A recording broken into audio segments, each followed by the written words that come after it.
A manifest file can be created to track every execution of a backup policy. A manifest file can track each execution of a data management rule. This includes manifest files that track rules for staging files, archiving files, and creating backups. The integration of backup with a manifest file can create a single file that tracks each backup that was created. The file can be used to summarize data management activities and be analyzed to track the effort required to maintain backups. The manifest file can contain information about the backup itself, such as the length of time needed to complete the backup. The policy function test create manifest.r is shown here. The policy function is available at lifelibzone home rwmore rules test create manifest.r. The function opens a manifest file and seeks to the end positioning the file for subsequent writes. If the manifest file has not been created yet, a version is created. The input parameters to the policy function are star call, which is a relative collection where the manifest will be written, star manifest, which is the name of the manifest file, and star res, which is the resource where the manifest report is stored. The output parameters are star L file, which is the path name to the manifest file, and star LFD, which is the file descriptor for the manifest file. The combination of a backup rule with the creation of a manifest file is shown here in rule test backup manifest.r. The rule is available in lifelibzone home rwmore rules test backup manifest and has three input parameters. Star source call is the source collection that will be backed up. Star res is the storage resource where the manifest is stored, and star manifest is the name of the manifest file. The rule creates a backup copy of the changed files in the backup collection. Each backup is created as a version subcollection within the backup collection. All changes are logged in the manifest file. The rule assumes that the manifest file will be stored in a reports collection.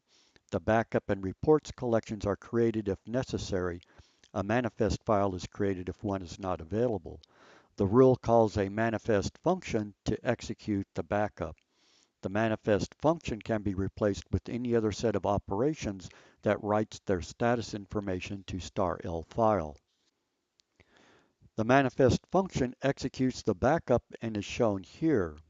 The manifest function is packaged with the test backup manifest.r file. The manifest function is designed to periodically execute every 7 days.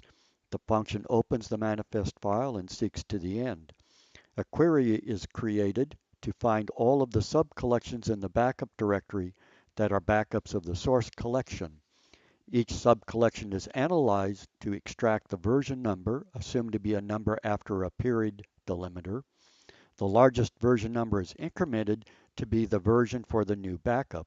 A new subcollection for the new backup is created. The subcollections present in the source collection are recreated under the backup collection. A loop over the files in the source collection is then performed. The data modify time for each file is compared with the call create time for the most recent backup. If the data modify time is more recent, then the file is copied to the backup collection. Success or failure is written to the manifest file. Note that this rule traps any errors that may occur during the use of the microservice MSI data object copy. If the copy is unsuccessful, an error will be generated that has a value greater than 0. If the variable star out is not equal to 0, then you can write out an error message saying unable to back up the file, else you can write an error message saying the file is stored as a version in star path D. Take 7 minutes to complete exercise 96. Decide how you would manage a manifest file for a backup policy. Do you store backups in the manifest and other collections, or do you store manifest and the backups within the original collection? Please load a paragraph describing your result into the lifetime library in the subcollection class INLS 624 by the end of today's class. The France Grills, or France Grid, is a national grid providing access to computational resources within France.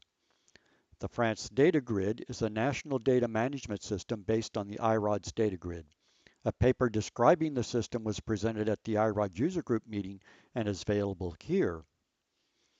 The National Data Grid is designed to support collaborations between academic institutions and the sharing of resources. Since the grid is used by multiple research groups who may have protected data, fine-grained access controls are implemented by authenticating every access and authorizing every operation. Example policies include metadata extraction and search and discovery based on the metadata. The members include the sites that have significant storage and computing resources for supporting academic research. Note that CCIN2P3 is one of the participating centers. Since CCIN2P3 supports 23 data grids for international collaborations, the France GRILS is a federation of multiple data grids. By linking the principal compute servers, the data grid is able to support data movement to the compute centers and the archiving of results generated at each center. This is the same model used within the US Exceed project, which links supercomputer centers funded by the National Science Foundation. The supercomputer centers expect the computational results to be stored at the academic institutions. Since a single computation may generate a petabyte of data, the storage space available at a computer center would be rapidly overwhelmed. The storage resources provided within the France GRILS do have petabytes of storage capacity. The largest storage resources are tape archives, and the aggregate size is on the order of 30 petabytes. There are significant collections that are larger than this, such as the genomics data managed by the Wellcome Trust Sanger Institute in the United Kingdom. The usage of the system is then governed by whether it is cheaper to recompute simulation data or to store the result of the computation. A related question is whether the data collection should be replicated. If an error occurs, it may be cheaper to rerun a simulation than to store an extra copy. Note that if the error rate is high enough, it will be cheaper to store an extra copy than to recalculate. For observational data, the choice is whether the original observation data must be kept for possible recalibration or whether smaller derived data products are sufficient. Each storage system has a finite lifetime during which the system is economically viable. At some future time, it will be cheaper to swap old storage for new systems that have a higher capacity and lower cost. There is an archival capacity associated with any storage system. The time needed to migrate data off of the storage system must be shorter than the media lifetime. There have been instances where a data center has discovered that the archival capacity has been exceeded. The data center then has to buy obsolete technology to ensure that the data can be saved before the media degrade.